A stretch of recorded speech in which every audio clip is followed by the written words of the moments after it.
Üç bərəkətli ay bizə üz tutmaqdadır. Rəcəb, Şaban və Ramazan ayları. Bu üç ay biri digərinə sıx əlaqəli aylardır. Bu üç ay biri digərini tamamlayan aylardır. Allah mərhələ-mərhələ insanı hazırlayır.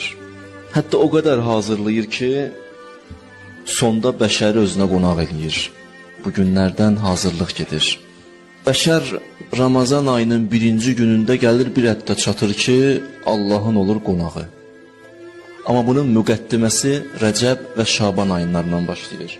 Buyururlar, Rəcəb ayı rəzilətlərdən təmizlənmə ayıdır.